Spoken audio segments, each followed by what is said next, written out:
A top WWE superstar has re-signed with the company for 5 years. This was a shocking re-signing, so we're going to talk about it. No, this person is not going to AEW. No matter how hard you try to convince yourself it's happening, it is not happening. Also, LA Knight, oh my God, he's getting buried. One of my favorite wrestlers is getting buried. What are we going to do, guys? Okay, that's actually not the case. There's some massive plans there. And we are going to officially talk about the WWE tape library. It's all coming up right here on the Ango Show.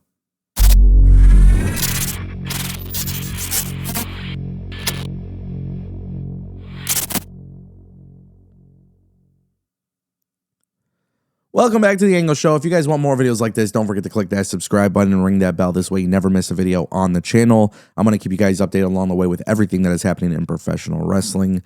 Like this story here, the WWE tape library. Yes, we've talked about the rumors. We've talked about what it could potentially be. There's been a lot of talks about the tape library. Oh my God, what is happening to it? Because it is leaving Peacock.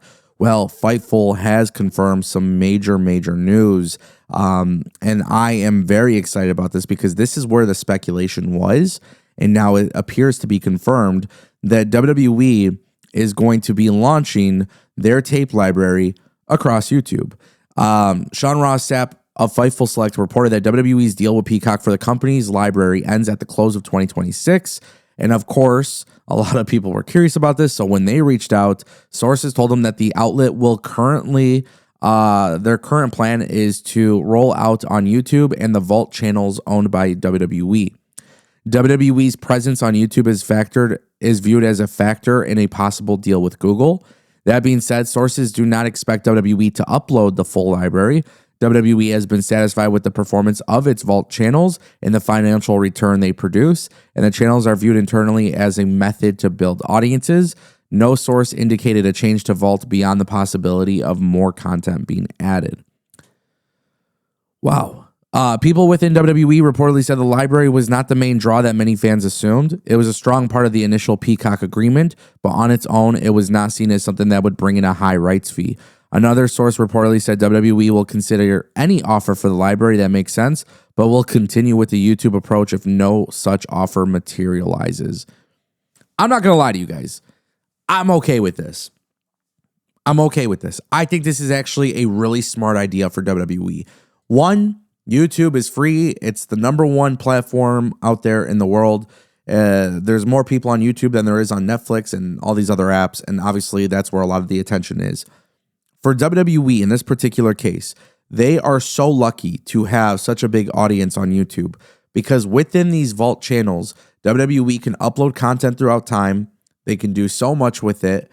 And then if people see that there's a lot of viewership there, which there will be, there's going to be some company that makes some sort of offer. But I think for the most part, for WWE, this is a way for people to access your content. And, dude, they can make a lot of money with YouTube revenue, you know. And I'm sure WWE has even a better ad sales team for YouTube than most channels do. So like there's just a lot of good that comes from this, and it's easier access. And, you know, to be honest with you, these Vault channels have actually been relatively cool. My only downside to this is how long will WWE take to get all the content up? That's the big thing. I think that's where WWE might mess with us a little bit and make us wait a little bit. But if I were WWE, I honestly wouldn't take too long. Get the content out there. Every week there should be new uploads. Make it easy. That brings us to our next topic. Everybody's saying LA Knight is buried. I know when I was watching Raw last night, it looked like, oh my God, they're killing LA Knight off television. They are done with LA Knight. They have no plans for this guy. He keeps getting buried. Well, that actually doesn't appear to be the case. Bodyslam.net has exclusively reported via their Patreon that LA Knight is actually a top player for WWE. Sources indicate to Bodyslam that 2026 will be a much better year for LA Knight. Knight is being positioned as one of the top baby faces in the company, and with him being involved with the vision, it's only going to grow the reactions in a more positive way. The company is aware of the reactions, and they want to play the long game with LA Knight. This is incredible news. Let me be very clear right here, right now.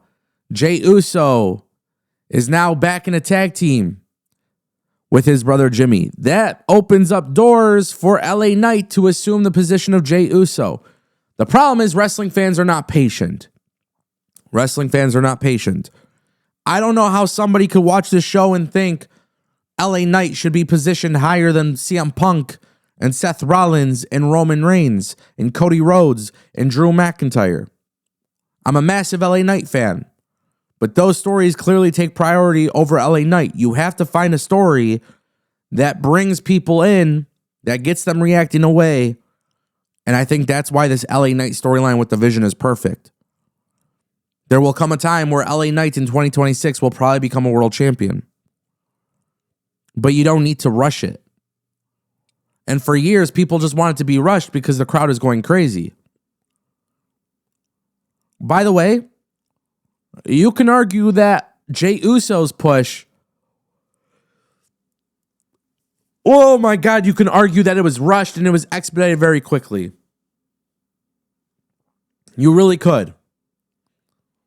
And what has that led to? Everybody saying it's being forced down our throat. It's being forced down our throat. We're not seeing that currently with LA Knight. It's not being forced down your throat. This is one of my favorite wrestlers too, man. He's an enjoyable person to watch. But some of these other stories are bigger than LA Knight. Now they have a storyline for LA Knight that will probably be bigger than the other storylines, which is why he's probably in line for a major push in 2026. But WWE considers him as a top guy. No matter what the internet says, this is one of those situations where it's probably better to be patient and to wait and see. And that's the way to do it, bro. That's the way to do it. Just wait and see. And patience is a virtue. Be patient. That brings us to our final topic. A top WWE superstar has re-signed with the company for 5 years. John Cena. He's not going to AEW. And if you guys have been sitting there on Twitter or YouTube or TikTok saying he's going to AEW, he's not going to AEW. He has re-signed with the company as an ambassador for 5 years. He did an interview with Chris Van Vliet. He talked about this. He wants to remain with WWE. Even before retiring, he revealed he wanted to remain with WWE. He says, I'm already signed on for another 5 years. I was like, please, as long as you can do it. I would like to be in this family as an employee, as a contributing part for as long as I can. John Cena's not going to wrestle again. John Cena probably could show up. John Cena could probably show up here and there. John Cena could be involved in WWE. He'll be an ambassador when they do these big time events. When John Cena has movies, they're going to promote his movies.